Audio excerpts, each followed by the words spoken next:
भाई इन आर्मी के जवान की वीडियो देखो, आप भी सलूट करने लग जाओगे इन्हें। अब ये वो आर्मी नहीं रही है भाई।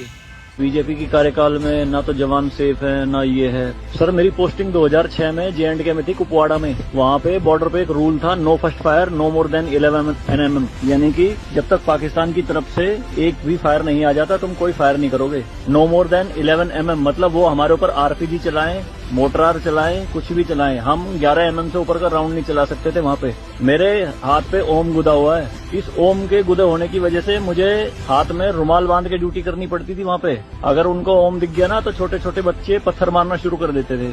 और सर श्रीनगर के लाल चौक पे 26 जनवरी के दिन बहुत बड़ा तिरंगा बिछा के जिंदी गाय काटी थी, जिंदी, और जिंदी की खाल उतारी थी सबके सामने, पूरी सेना के सामने यूनिट खड़ी थी वहाँ पे पूरी, और चक्कू लहरा के खूब बोलते थे, क्यों भाई हिंदुस्तानी कुत्तो, तुम्हारी माँ है ना ये, देखो क्या हाल करेंगे इसका हम। भाई कुछ नहीं उखाड़ सकते थे उनका। क्यों? क्योंकि सेंट्रल में गवर्नमेंट गंडवी थी, नपुंसक गवर्नमेंट थी। हमारे सर पे चौकी बना ली थी उन्होंने, जो LAC है ना, LOC, उस पे बिल्कुल वहीं 50 मीटर के दायरे में। और रात में बड़े बड़े स्पीकर पे माइक पे बोलते थे पाकिस्तानी रेंजर्स, अरे अपनी बहनों के एक रात के लिए हमें दे दो, क्या हुआ हिंदुस्तानी नपुंसको, चलाओ गोली। कुछ नहीं कर सकते थे उनका।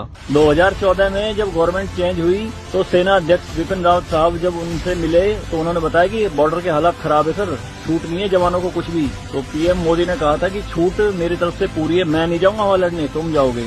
आज की डेट में आप मुझे एक भी चौकी बता दो अगर वहां ढूंढने से मिल जाए। दूरबीन लगा के देखनी पड़ती है, पहाड़ों में भी बंकरों में अंदर सारी लगा दी उन्होंने तोप उड़ा के। शांति काल में आप 155 mm की बोफोर्स टाइप की तोप नहीं चला सकते, UNO का रूल है।